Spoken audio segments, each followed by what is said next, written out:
Apakah sudah kelihatan, teman-teman? Nah, jadi untuk soal nomor satu, menjelaskan minimal 3 jenis teknik pemeriksaan yang dapat dilakukan untuk menguji POS. Yang pertama, penjualan. Nah, di penjualan ini saya ada 3 teknik pemeriksaan. Yang pertama adalah ekualisasi dan rekonsiliasi.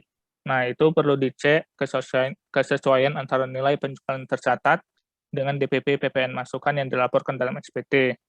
Juga diperiksa apakah dalam penjualan tersebut terdapat potongan diskon, rabat, atau pengembalian penjualan, dan memastikan bahwa penambah atau pengurang komponen penjualan tersebut sudah dilaporkan dengan benar. Yang kedua, kita bisa meminta permintaan keterangan dan bukti. Nah, dapat ditelusuri apakah penjualan tersebut menambah kas atau bank atau bersifat sebagai piutang usahanya, sehingga diperlukan kepada pihak ketiga yang berperan sebagai pembeli barang. Juga perlu dicek terkait invoice apakah sudah sesuai dan sudah dilaporkan dalam SPT masa PPN atau belum. Yang ketiga adalah pengujian kebenaran fisik. Nah, pengujian kebenaran fisik ini diperiksa melalui jumlah fisik persediaan yang masih ada di gudang wajib pajak. Kemudian dibandingkan dengan jumlah persediaan pada periode sebelumnya, dengan memperhatikan jumlah penambahan persediaan. Yang kedua, pada pos penghasilan jasa konstruksi dengan pihak pemerintah. Ada 3 jenis. Yang pertama itu pengujian keabsahan dokumen.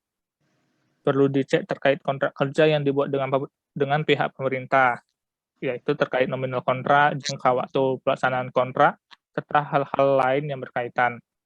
Lalu kita dapat melakukan analisis. Yang penjualan, permintaan keterangan dan bukti itu berarti mungkin perlu ditambahin juga ya.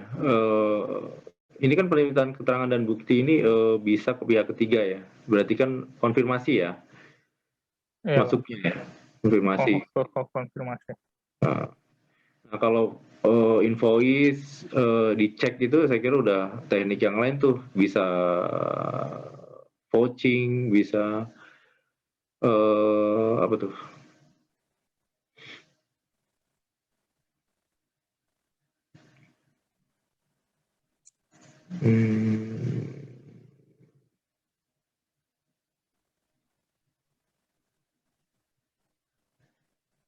Penelusuran bukti ya, itu namanya. Iya, Pak.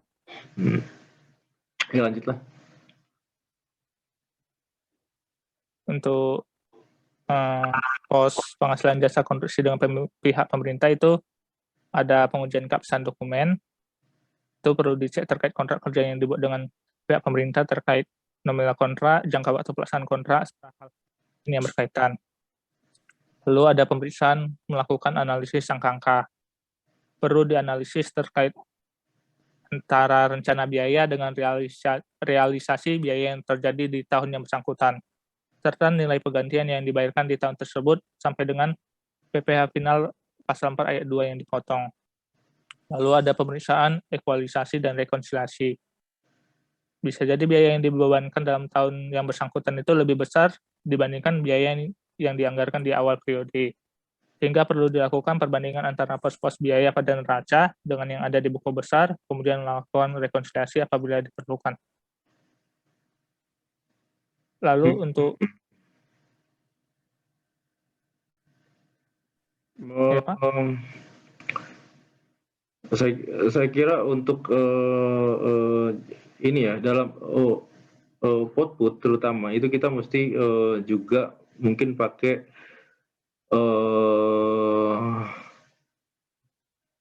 kita cek juga kebenaran matematis ya, karena tarifnya dan segala macam itu perlu kita cek tuh, benar nggak objek sekian tarifnya sekian, benar nggak sih. Nah itu apa ya, termasuk analisis angka-angka bukan, atau ya.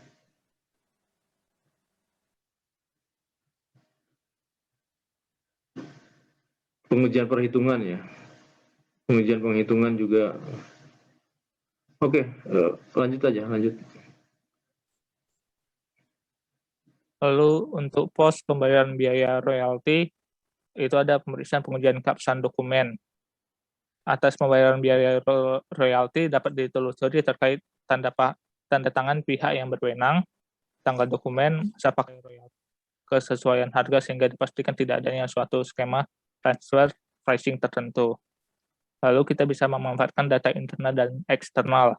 Dapat ditelusuri dari data internal DJP terkait pembayaran biaya royalti yang dilakukan pada periode sebelumnya.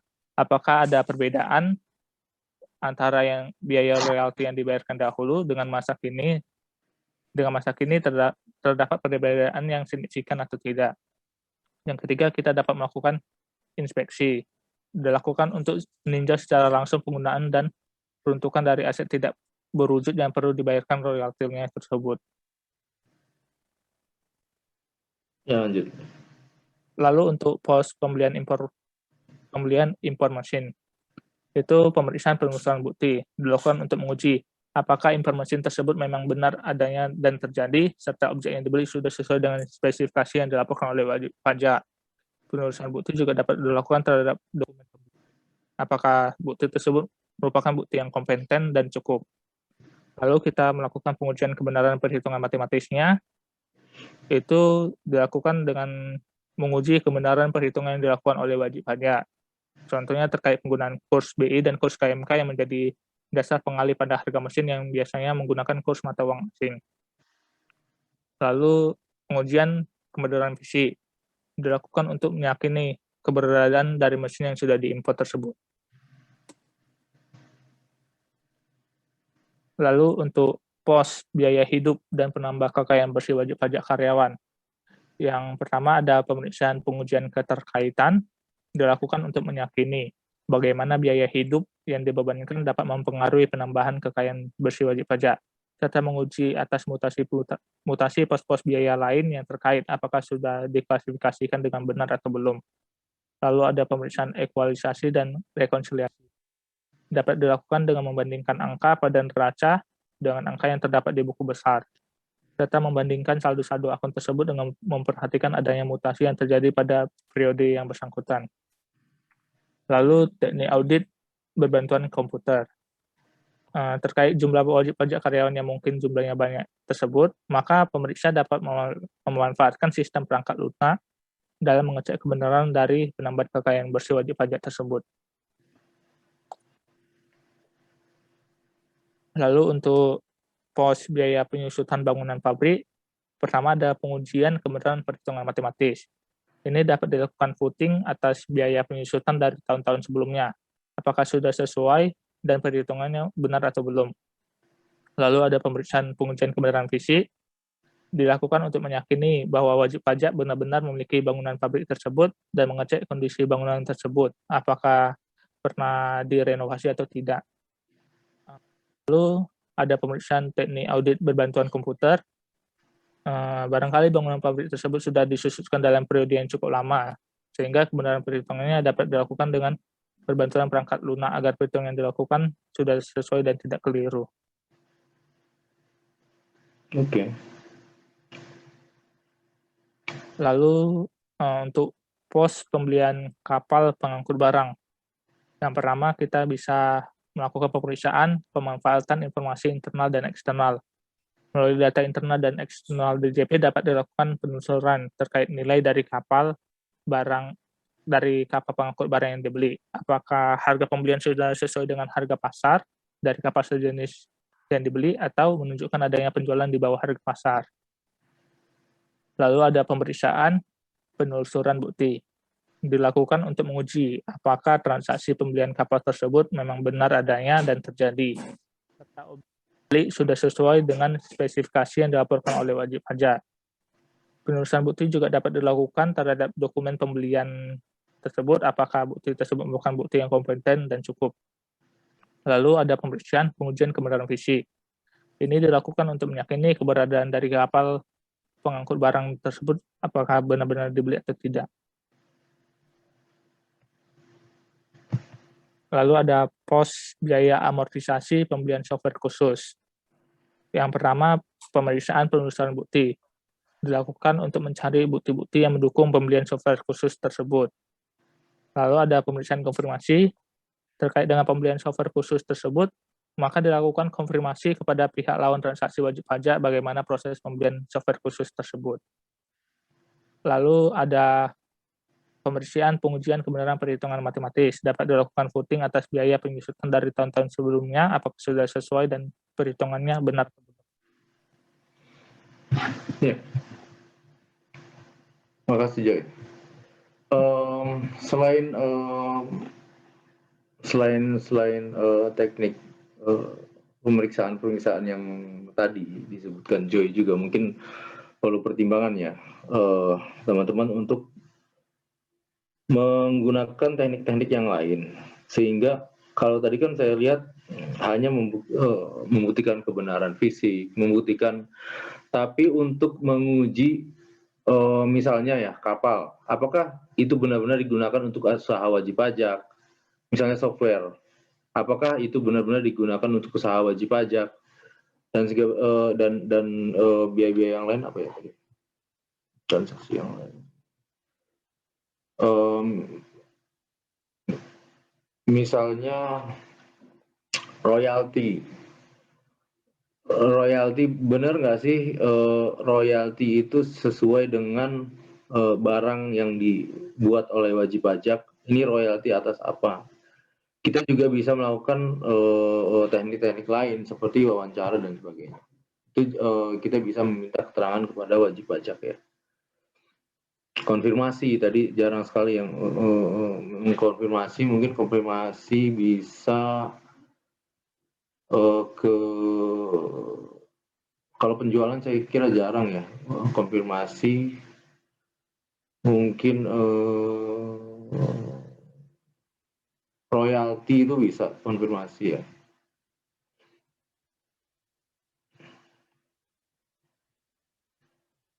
Enggak juga sih kalau royalti ya. Terus apa lagi ya?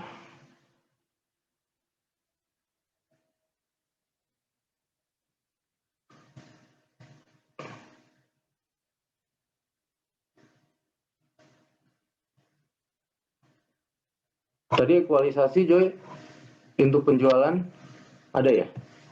Rekonsiliasi ekualisasi ada ya? Oke deh. Saya kira ya, Pak, untuk penjualannya. Ya lumayan cukup ya untuk itu.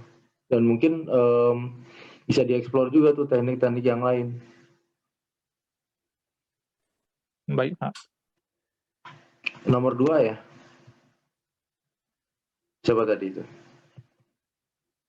Saya, Pak. Ada tua. Umar.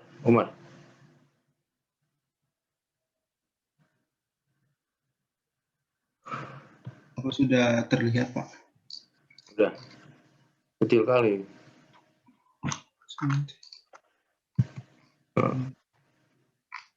Oke, jadi soal nomor 2 ini PT Tunas ada informasi terkait laporan keuangan dan SPT tahun 2020 milik PT Tunas, dan kita ditanya itu berdasarkan data tersebut lakukan pengujian ekualisasi terhadap pos-pos SPT PT Tunas untuk tahun pajak 2020. Di sini saya udah masih warna hal yang pos yang pentingnya lah. Di sini yang pertama, omset pada SPT tahunan badan sebesar 10 miliar. Ini sebentar, Pak.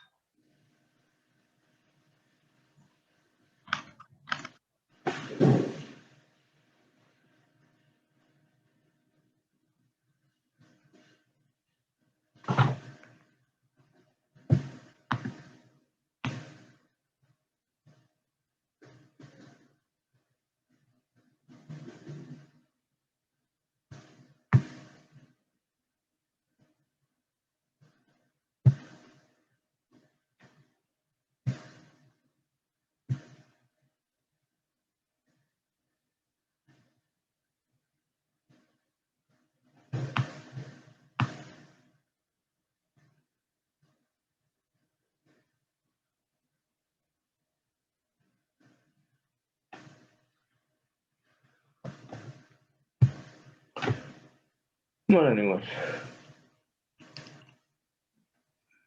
Oke. Poin yang pertama itu yang omset SPT pada PPH badan sebesar 10 miliar. itu masuk ke peredaran usaha sini. Oke. Nah, habis itu DPP PPN sebesar 10,240 miliar ini saya taruh sini di akhir sisi DPP PPN atas penyerahan yang dilaporkan wajib pajak. Lalu yang poin C, transaksi dengan PT Mode sebesar 100 juta tanggal 20 Desember 2020 dibayarkan uang muka sebesar 20 juta. Uang muka pelanggan akhir 20 juta, lalu sisanya dilunasi tanggal 20 Desember sisanya dilunasi tanggal 23 Januari 2021. Ini sisa 80 juta pendapatan akhir yang ditangguhkan, 80 juta di sini saya masukin sini. Lalu poin selanjutnya, poin D, perusahaan menjual truk operasi dengan harga 220 juta termasuk PPN. Laba yang dicatat pada laporan laba rugi 100 juta dan nilai buku sebesar 120 juta. Ini yang datang ini kita abaikan, kita cari penjualannya aja tanpa PPN itu 200 juta. Itu masuk ke sini ditambahkan harga jual aktiva pasal 16D UU PPN. Lalu selanjutnya di sini perusahaan menyumbang produknya ke Yayasan Cerdas sebesar 24 juta. Nah, 24 juta ini termasuk bruto. Laba bruto maksudnya. 20%. Nah, habis itu kita cari pemberian cuma-cuma tanpa labanya itu 20 juta masuk sini. Terus poin F, biaya gaji dan tunjangan ini masuk ke ini kan equalisasi yang PPh badan ya. Ini kita masuk ke PPh objek 21. Equalisasi PPh 21. Lalu poin G, membayar biaya pemeliharaan gedung kantor saudara Agus sebesar 5 juta. Ini yang tadi ya biaya gaji 3 miliar. Lalu membayar biaya pemeliharaan gedung kantor ke saudara Agus ini 5 juta masuk sini. Lalu biaya notaris Sutama SH 10 juta untuk membuat akta perubahan direksi. Ini juga 10 juta masuk ke sini. Lalu poin I, kredit pajak SPT PPh badan berupa PPh 22 yang dipungut Pemda DKI. Ini mungkin masuk untuk equalisasi ini nggak dipakai ya, jadi kita skip aja. Lalu J, DPP PPN masukan sebesar 2, sekian lah. Ini juga nggak masuk ke equalisasi karena ini PPN masukan ya. Itu tidak masuk equalisasi. Selanjutnya objek PPh pasal 21 yang dilaporkan itu sebesar 1,3 M. Di sini, nah ini yang dilaporkan objek PPh 21-nya dilaporkan 1,3 M. Dari situ kita jumlahkan dari semuanya. Ini bawahnya lagi udah nggak ada lagi ya, teman-teman. Soalnya ini paling ada royalti, cuma royalti itu tidak masuk equalisasi.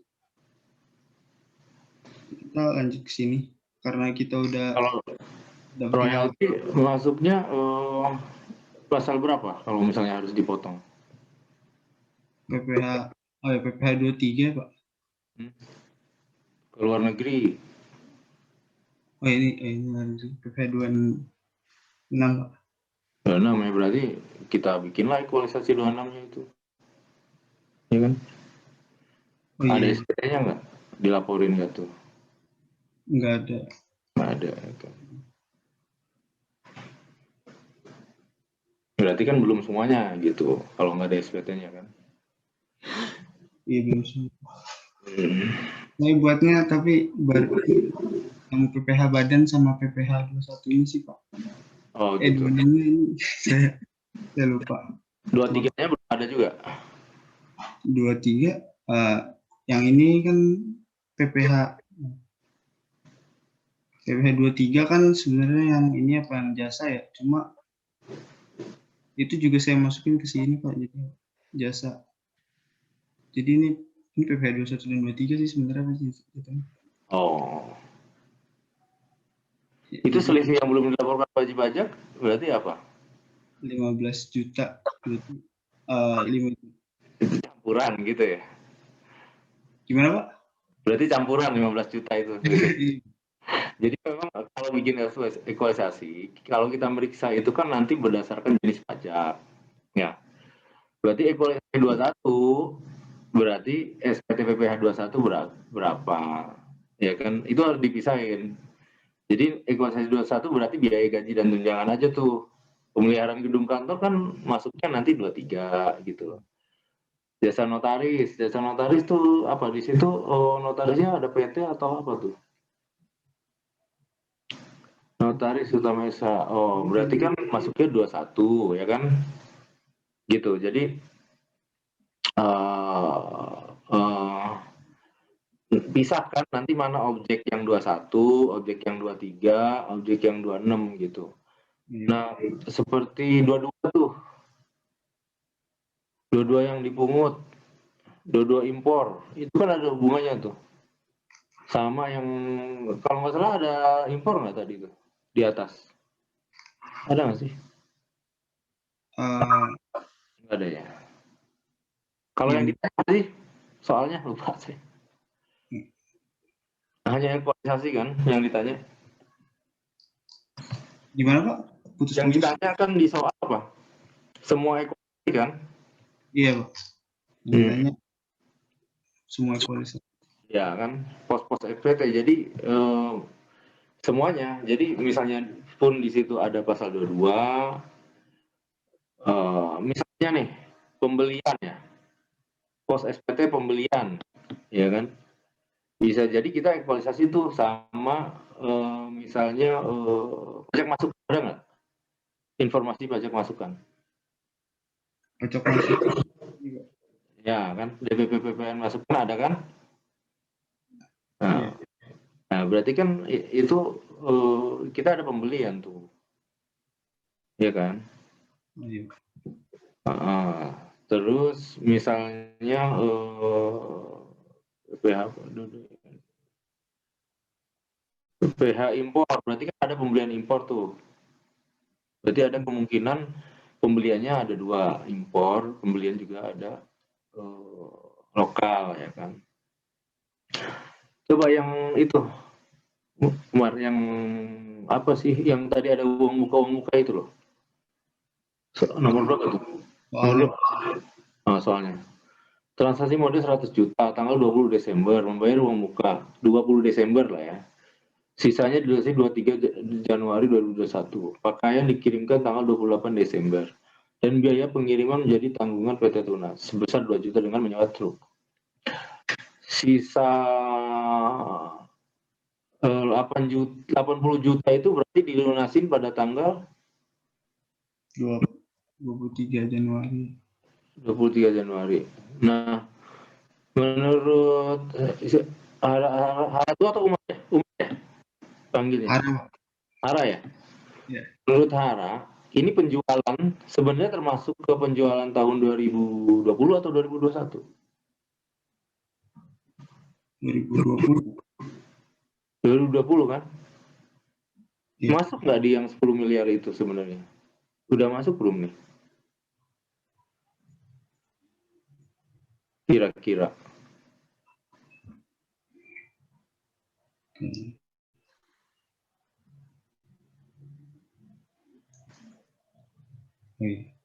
Jadi udah masuk ya Pak sebenarnya? Udah masuk. Jadi ini di apa sih? Karena ini kan bukan benar-benar untuk ekualisasi ininya benar, ekualisasi PPN-nya benar. Ini aja pendapatan ditangguhnya kan nggak ada nih. Kan pendapatannya udah nggak ditangguhkan itu.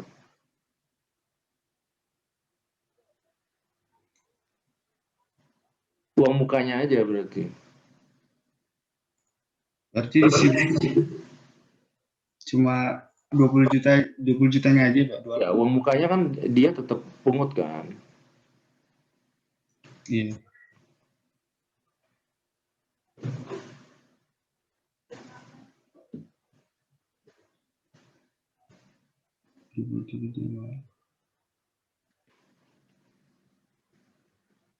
Berarti udah equal belum tuh kalau misalnya itu? Sama aja ya? Berarti nggak ada selisih ya? Kalau menurut saya sih ini walaupun uang muka dan dilunasinya nanti, itu dia harus udah mengut juga yang 80 itu kan. Oh ya benar juga sih. Tapi di badannya itu harusnya udah tercatat loh. Kalau gini di badan kira-kira kita masukin di penjualan nggak nih? Kayak gini.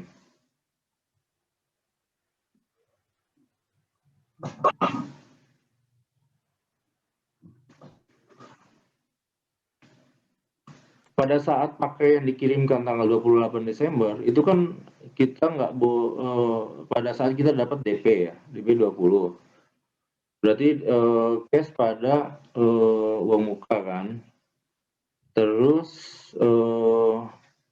pakaian dikirimkan. Kita kan pasti kirim invoice tuh ke ini kan, ke orangnya itu. Invoice-nya kan 100 tetap. 100 lalu piutang 100 terus tadi di kreditnya itu penjualan lah, penjualan juga 100 tapi piutangnya 80, uang muka piutang 80, uang muka 20, penjualan 100 di tanggal 28 Desember. Iya kan? Ada yang lain nggak? Ada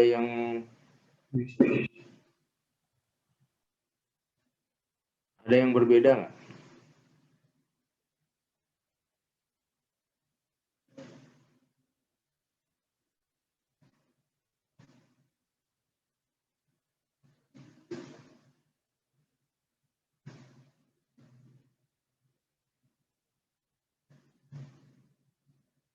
Selisih yang tidak dilaporkan yang di sini kerjaan itu berarti selisih apa? Selisih PPN atau selisih PPH?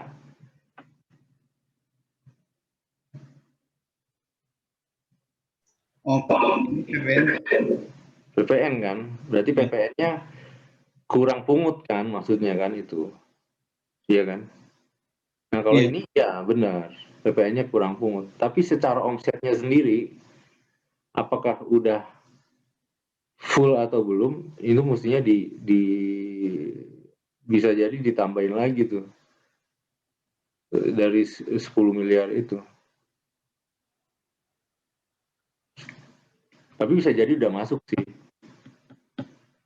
Oke lah itu. Agak rancu.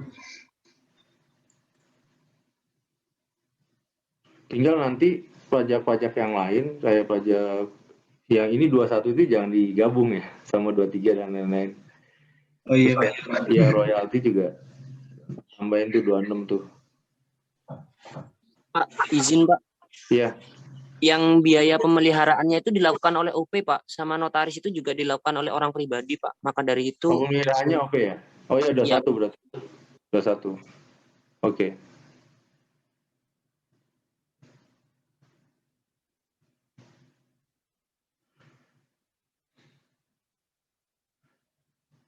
Cuma kalau gini, kalau misalnya kayak sumbangan itu kan nggak masuk di omset ya.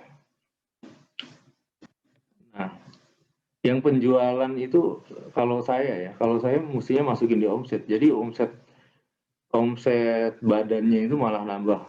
Jadi malah dikoreksi di badannya tuh. Karena PPN-nya sendiri sih dia udah pungut nih. Jadi sebenarnya nggak ada pendapatan yang ditangguhkan itu. Jadi PPN-nya udah benar, tapi badannya ya.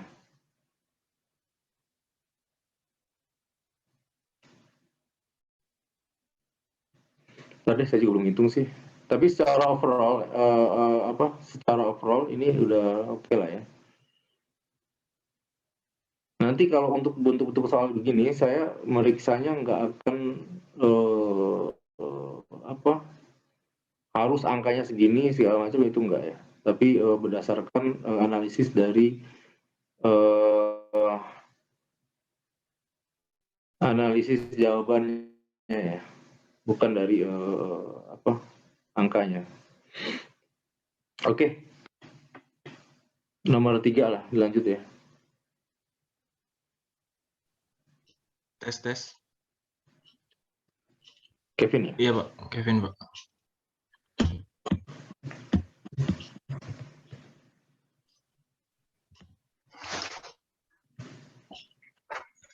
Apakah sudah terlihat?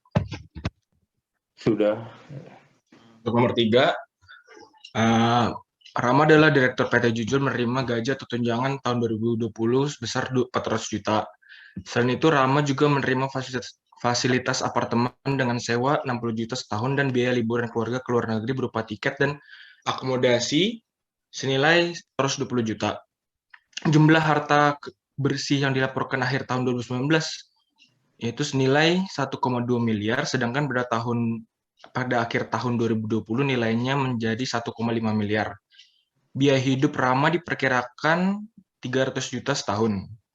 Lalu lakukan pengujian kebenaran penghasilan saudara Rama dengan pendekatan hidup dan penambahan kekayaan bersih.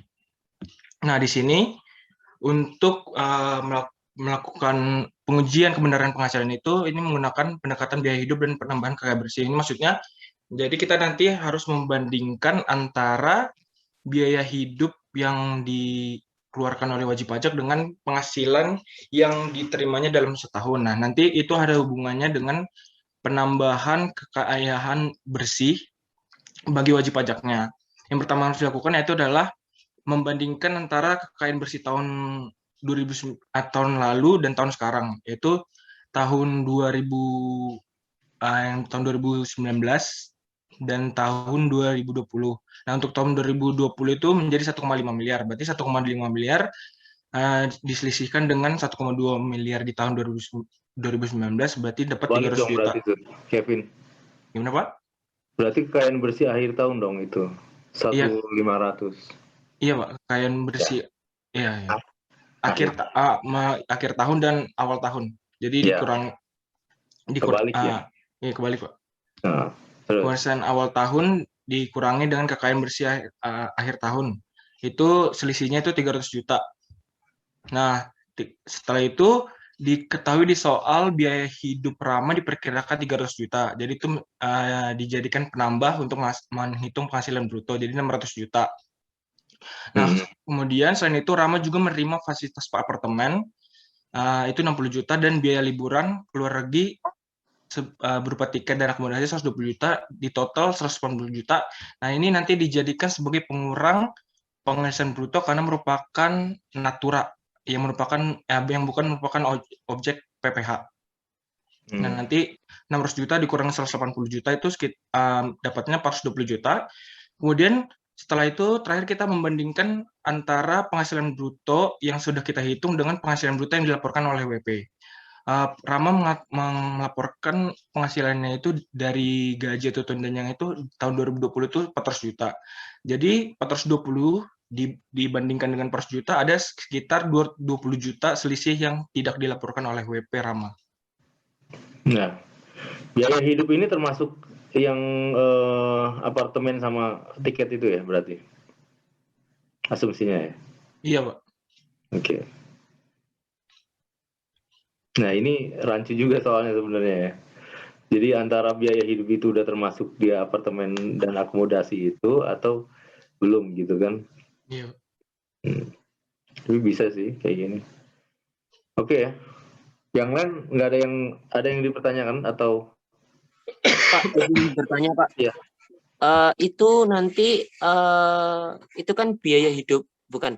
Apa fasilitas apartemennya itu sama biaya liburan itu kan ditanggung sama menerima, itu kan fasilitas yang diterima oleh Rama dari PT Jujur, Pak. Itu nanti tetap dimasukin ke biaya hidup, Pak? Apa gimana? Apa masuk ke penghasilan yang bukan objek pajak? Iya, makanya saya bilang tadi kan, apakah biaya hidup itu 300 itu di dalamnya udah include 120 sama 60 atau enggak, ini soalnya juga nggak jelas gitu kan. Iya kan? Benar nggak sih? Iya. Kan bukan saya yang buat soal. Jadi di dalam 300 itu apakah sudah termasuk 60 juta sama 120 antara itu kan? Ataukah biaya hidup itu benar-benar biaya hidup yang, tapi kalau pengertian biaya hidup kan udah termasuk ya yang lain-lain kan, rekreasi segala macam, ya bisa jadi sih itu kita hitung sebagai penghasilan yang bukan objek ya, karena kan pemberian natura dari dari perusahaan ya. Ya kalau soalnya begitu ya pas lah hitungan ini gitu. Siap Bapak, terima kasih. Oke. Udah itu doang ya? Iya, Pak. Soalnya. Oke, thank you ke Kevin. Ada lagi ya? Nomor 4 ya? Saya Pak nomor 4. Izin share screen. Oke.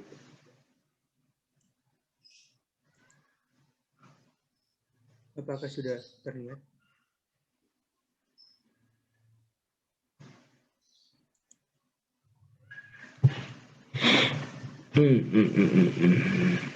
Jadi ini soalnya kantor pajak mendapat tugas memeriksa kewajiban pajak Saudara Santo untuk tahun pajak 2020. Informasinya yang pertama, Santo adalah pemilik toko bangunan dengan omset untuk tahun 2020 sebesar 1,5 miliar rupiah.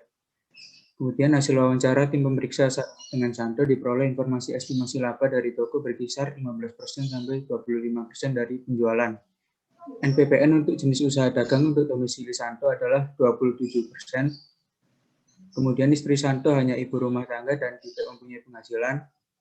Kemudian biaya hidup untuk keluarga sesuai hasil wawancara adalah 120 juta rupiah untuk 1 tahunnya.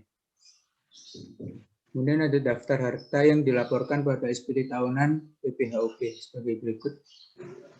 Berdasarkan data di atas, hitunglah jumlah penghasilan Santo untuk 2020. Oke. Pertama-tama kita cari total kekayaan bersihnya dulu. Untuk yang 2009 atau awal 2020 dan akhir 2020. Didapatkan RP 1,3 miliar dan 1.940 juta. Kemudian untuk ini menghitung jumlah penghasilan, kita menggunakan metode pendekatan biaya hidup dan penambahan kekayaan bersih seperti yang nomor 3 tadi.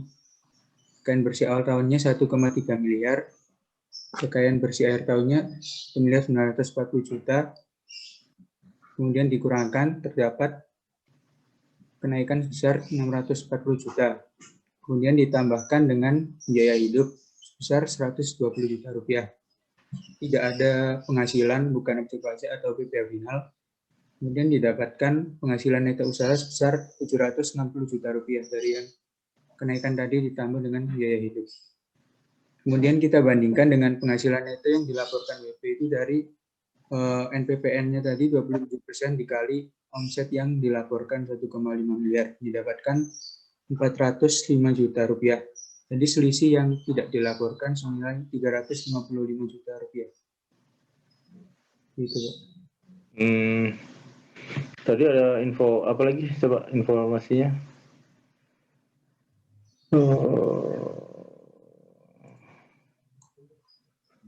Norma istri tidak punya biaya hidup. Iya. Oke. Kayak gitu doang ya? Iya. Nggak ada informasi lagi soalnya. Terlalu gampang ya soalnya ya? Iya nggak? Ada yang berbeda jawabannya? Ini dia ada utang nggak sih? Si Santo ini punya utang nggak?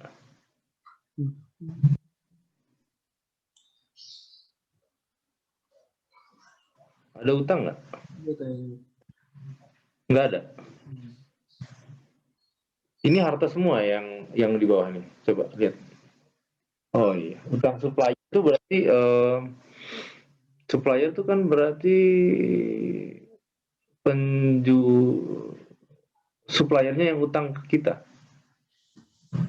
atau kita yang utang ke supplier?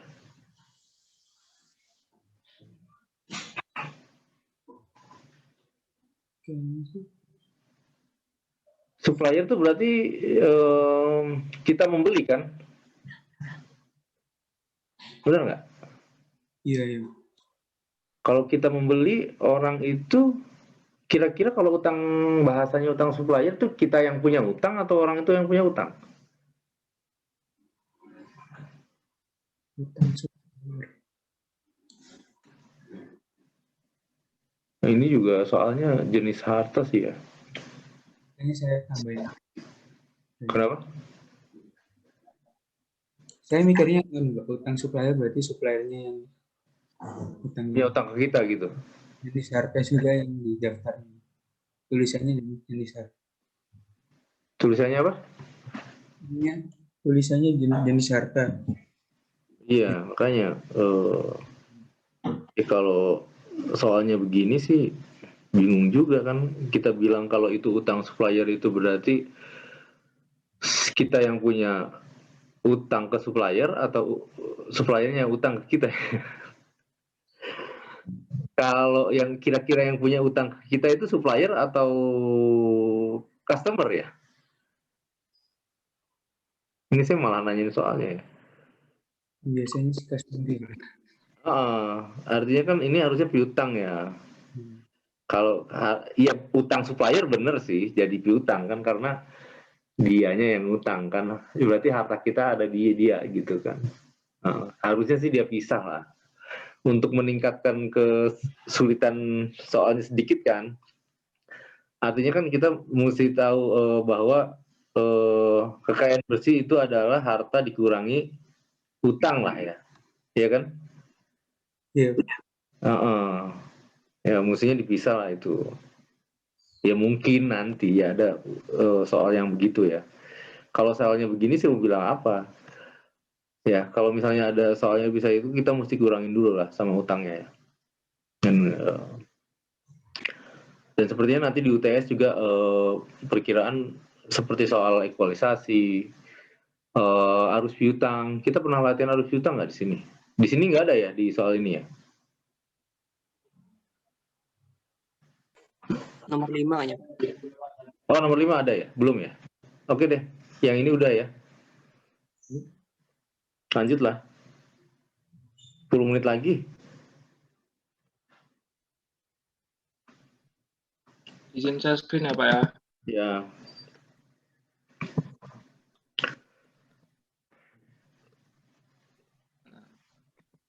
Jadi di soalnya itu PT Sentosa melaporkan omset pada SPT tahunan PPh Badan tahun 2020 sebesar 5 miliar rupiah.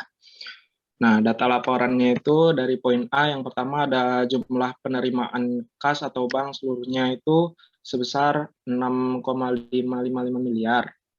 Nah, itu langsung kita masukin ke sini aja, pelunasan penerimaan melalui kas atau bank. Habis itu yang B itu ada saldo awal piutang usaha sebesar 70 juta, dan yang bagian punya ada saldo akhir piutang usaha sebesar 100 juta.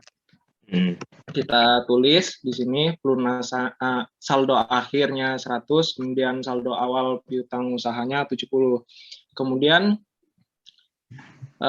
masuk ke poin D, itu udah masuk ke penyesuaian, itu DPP PPN yang dipungut 5 miliar. Berarti penyesuaiannya PPN-nya kan berarti kan 10% itu sebesar 500 juta.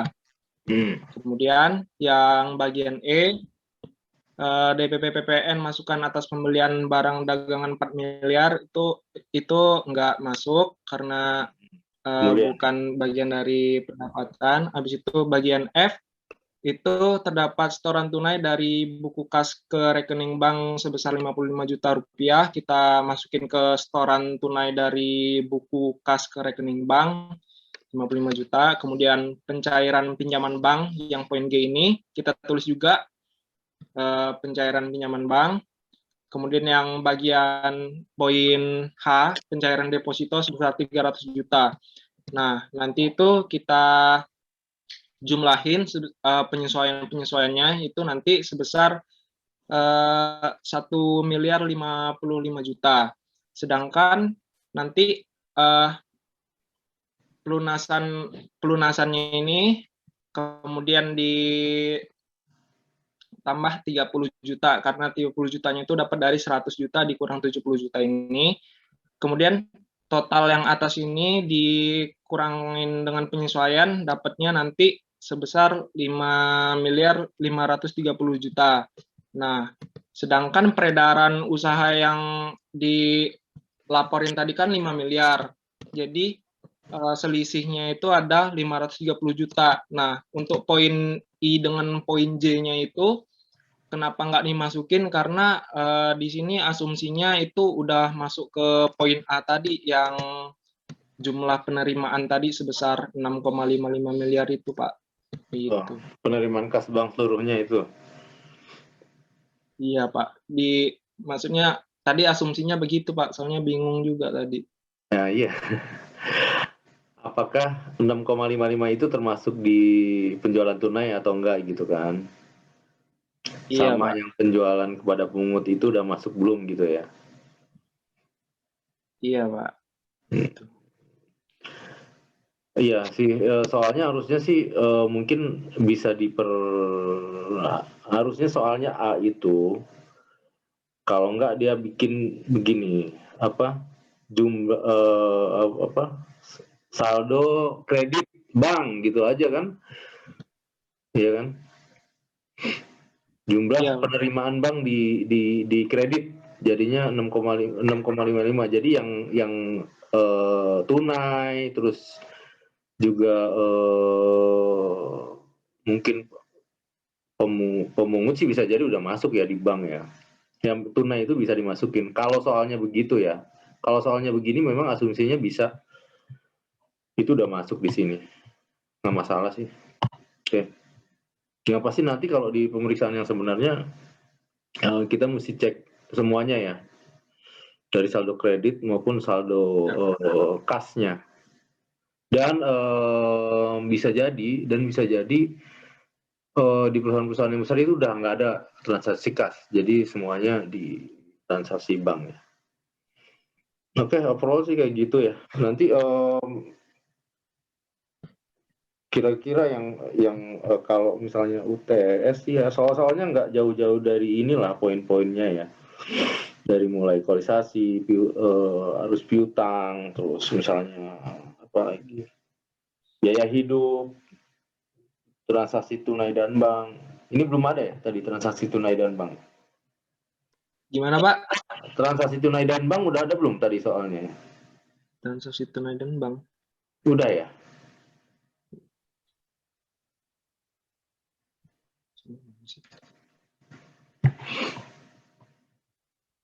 Sebenarnya transaksi tunai dan bank itu masih nyambung sama arus piutang ya. Artinya coba lihat di pertemuan berapa sih itu? Pertemuan 3 atau pertemuan berapa ya? Metode pertemuan berapa sih? 4 ya? 4 itu ada transaksi tunai bank. Mungkin nanti ada contoh soalnya lah. Oke, sementara itu aja. Terima kasih. Siapa tadi? Zamzami ya?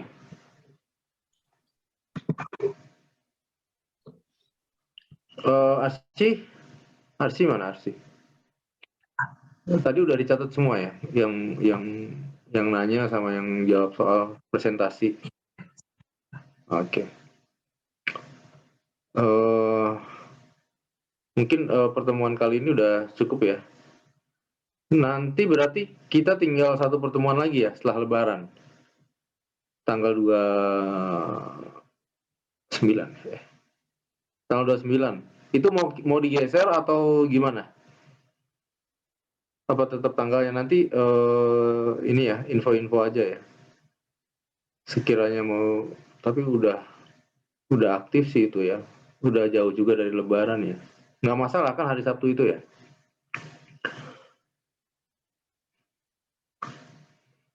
Oke, kalau udah cukup, mungkin kita akhiri sesi kali ini dengan doa aja. Silakan.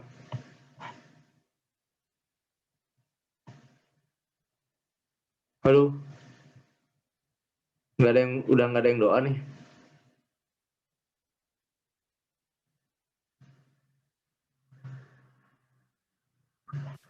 saya pimpin ya, Pak. Ya, silakan. Baik. Sebelum menutup perkuliahan pada pagi hari ini, marilah kita berdoa menurut agama dan kepercayaan masing-masing. Berdoa dimulai.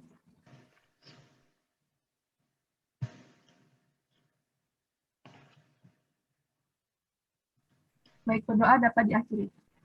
Oke, terima kasih Vira, terima kasih semuanya teman-teman yang sudah mengikuti kuliah ke-6 kita kali ini. Semoga bermanfaat. Kalau ada pertanyaan dan sebagainya mungkin bisa nanti di grup WA ya. Terima kasih, jaga kesehatan selalu. Assalamualaikum warahmatullahi wabarakatuh. Waalaikumsalam warahmatullahi wabarakatuh. Terima kasih, Pak.